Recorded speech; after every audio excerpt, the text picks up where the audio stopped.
అనగనగా అంటే 1848వ సంవత్సరంలో ఫ్రాన్స్ అనే ఒక గొప్ప రాజ్యం ఉండేది. దానిని లూయిస్ ఫిలిప్ అనే రాజు పరిపాలించేవారు. ఆ దేశంలోనే ఫెడరిక్ సరయు అనే ఒక మంచి దయగల కళాకారుడు కూడా జీవించేవాడు. మన భారతదేశంలో పాతకాలంలో రాజులకు ఒక కళ వచ్చేది. ఆ కళలో దేవుడు వచ్చి ఒక దేవాలయాన్ని కట్టించు అని ఆజ్ఞాపించేవారు. మరుసటి రోజు ఆ రాజు దేవాలయాన్ని నిర్మించేవారు. అలాగే ఒక రాత్రి సరయుకు ఒక గొప్ప కళ వచ్చింది. తరువాత రోజు ఫెడరిక్ తనకు వచ్చిన కళను అందమైన చిత్రాల్లో చిత్రీకరించాడు. ఆ చిత్రంలో యూరోప్ మరియు అమెరికా వంటి అనేక దేశాల నుండి వచ్చిన ప్రజలు ఊరేగింపు కనిపించింది. వారందరూ కలిసి ఆనందంగా లిబర్టీ అనే ఎత్తైన విగ్రహం వైపు నడుస్తున్నారు. ఆ లిబర్టీ ఒక్క చేతిలో టార్చ్ పట్టుకుంది. అది జ్ఞానాన్ని సూచించింది. మరో చేతిలో ఆమె బుక్ ఆఫ్ రైట్స్ని పట్టుకుంది. అది ప్రతి మనిషికి స్వేచ్ఛ మరియు భద్రత అంటే ఫ్రీడమ్ అలాగే సేఫ్టీ ఉన్నదని తెలిపింది. అయితే లిబర్టీ విగ్రహం ముందుగా భూమిపై చక్రవర్తుల యొక్క విరిగిపోయిన కిరీటాలు అలాగే కత్తులు పడవేసి ఉన్నాయి. ఇవి బలమైన రాజుల పాలనకు అంతంగా సూచించాయి. పాత రాజ్య పాలన అంతమైపోయింది.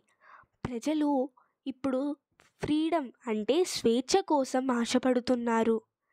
ఆ ఊరేగింపులో ప్రతి దేశ ప్రజలు తమ దేశ ఫ్లాగ్ను పట్టుకొని ఉన్నారు.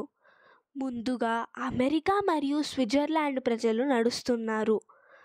ఫ్రాన్స్ ప్రజలు తమ గొప్ప విప్లవం నుండి వచ్చిన ట్రైకలర్ ఫ్లాగ్ పట్టుకొని ఉన్నారు.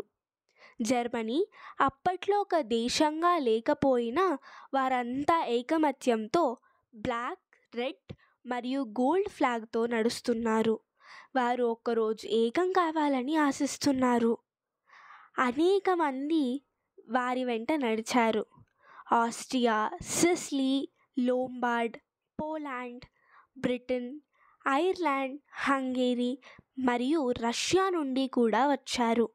అయితే ఈ దేశాల లొకేషన్స్ తెలుసుకోవాలి అంటే నా ముందు వీడియోస్ చూడండి. నా ముందు వీడియోస్లో నేను ఒక కాంటినెంట్లో ఉన్న కంట్రీల గురించి చెప్పాను.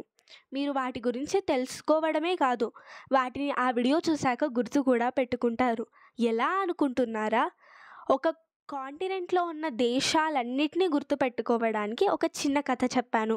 ఆ కథ విన్న తర్వాత మీరు కూడా ఆ కాంటినెంట్లో ఉన్న దేశాల పేర్లన్నిటినీ చెప్పగలుగుతారు.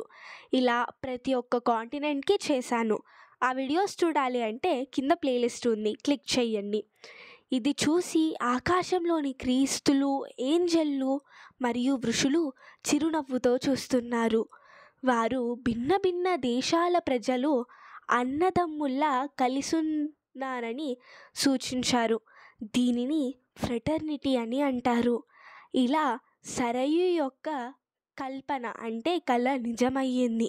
ప్రపంచం కొత్తగా ఉద్భవించిన మోడర్న్ నేషన్స్ను చూసింది. ఇక్కడ అధికారం కేవలం పాలకులదే కాదు, వారి కళలను కలిసి పెంచుకున్న ప్రతి ఒక్క వ్యక్తిది. అయితే ఇలాంటి మరిన్ని వీడియోస్ కావాలి అంటే please like, share and subscribe. మీకు ఈ వీడియో నచ్చితే లైక్ చేసి కామెంట్ చేయండి. ఒకవేళ నచ్చకపోతే డిస్లైక్ చేసి ఎందుకు నచ్చలేదో కామెంట్ చేయండి. దాంతో నేను దాన్ని చూసి నేర్చుకోగలను. అలాగే మీకు 10th క్లాస్ విద్యార్థులు ఎవరైనా తెలిస్తే వారికి ఈ వీడియో షేర్ చేయండి. వారు ఈ పాఠాన్ని గుర్తుపెట్టుకునేందుకు ఇది సహాయపడుతుంది. ధన్యవాదాలు.